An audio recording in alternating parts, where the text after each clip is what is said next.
While there are many reasons why turbulence is experienced, we're going to look into some of the main or the most common ones that we tend to experience while flying. So we have three over here. There's CAT, clear air turbulence, clouds, and there's wake turbulence. Let's look at each of them in some more detail. CAT, as the name suggests, is when turbulence is experienced flying in perfectly clear weather conditions. So there is not a speck of cloud, the skies are perfectly clear, and the ride gets rough. And this would typically be experienced when we are flying at altitude, so at a high level, flight level. And this would be close to or inside a jet stream. A jet stream can be defined as a narrow band of high-speed wind at altitude. Think of it like an imaginary tube in the sky, and this tube is carrying wind that's at very high speed compared to the wind outside of the tube. So there's a big difference in the wind speed. And when we are flying close to or inside of a jet stream, that's when turbulence would be experienced. And for any of you who've been frequent flyers, you may have noticed that sometimes a flight time going in one direction tends to be dramatically different when going in the opposite direction. This is because when we are going in one direction, we are going inside of a jet stream. And let's say we've got a strong tailwind, so we're going with the wind. It'll be a lot shorter because of the higher ground speed. And a ground speed can be imagined as an easy way to describe would be, think of the shadow of the aircraft that's being cast on the ground. And the speed at which the shadow moves on the ground, we can call that the ground speed. That's exactly what a ground speed is. So this would be very different when going with the wind as opposed to going against the wind. So in one direction, we have a strong tailwind, so therefore a higher ground speed, and in the opposite direction, that tailwind becomes a headwind, and so it ends up slowing the aircraft down. And therefore that increases the flight time, and so there tends to be this difference in the flight time. And yes, this would be one of the reasons why turbulence would be experienced in clear air. It's because of the jet streams. The second reason is clouds. Right, so we've got different types of clouds, and the kind of clouds that would cause the greatest or the most intense type of turbulence are the cumulus types, the cumuliform or the heap type clouds that grow vertically as a result of the instability in the atmosphere.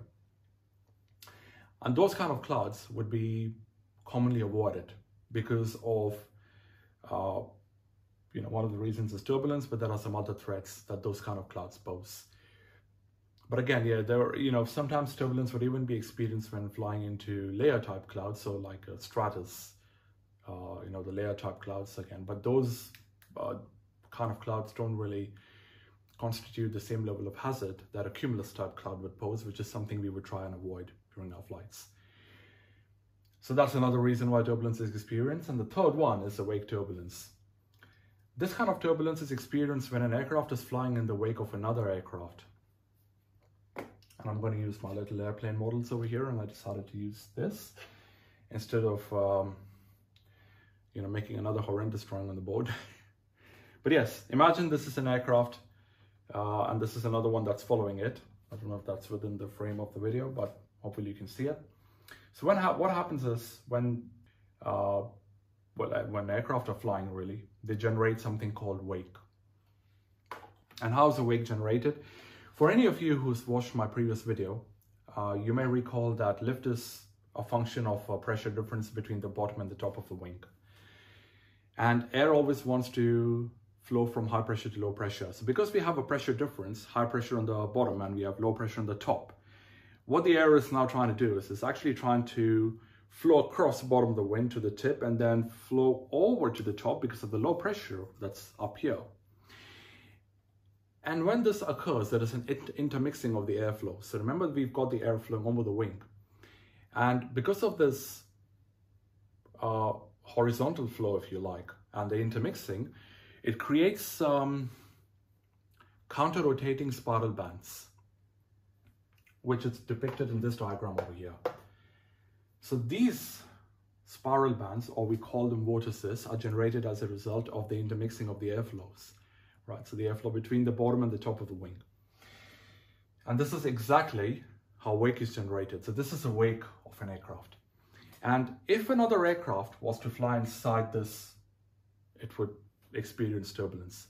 And sometimes it can be quite uncomfortable because, especially if you've got an aircraft like this, which is the Airbus 380, the largest commercial jet in the world, the wake generator from this would be pretty intense. And it is something we would always avoid, especially when we're flying in, within 1,000 feet of it. That's vertically, and always above, wake always descends.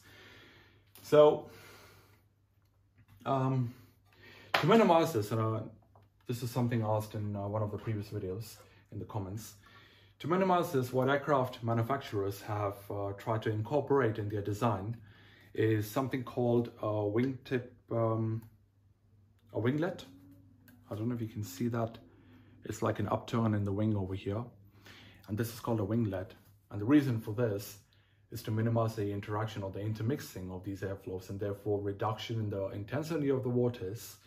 And it also has a second effect, which is a reduction in the drag that's posed to the airplane. But that's a different subject altogether.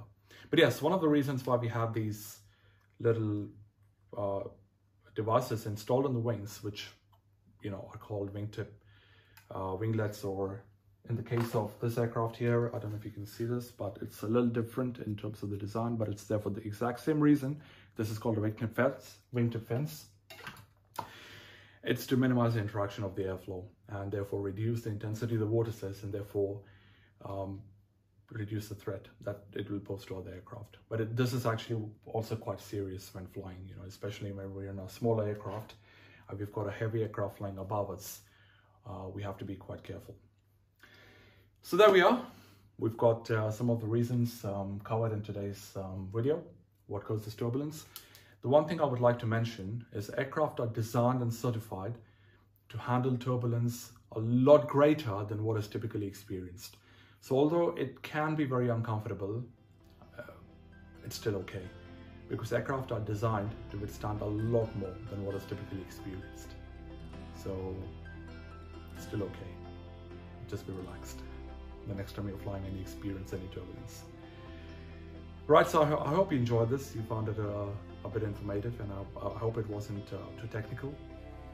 But as always, if you've got any questions or you'd like me to cover any areas related to planes or aviation or anything of that sort, please do let me know. Thanks very much for watching it, and I shall see you on the next one very soon.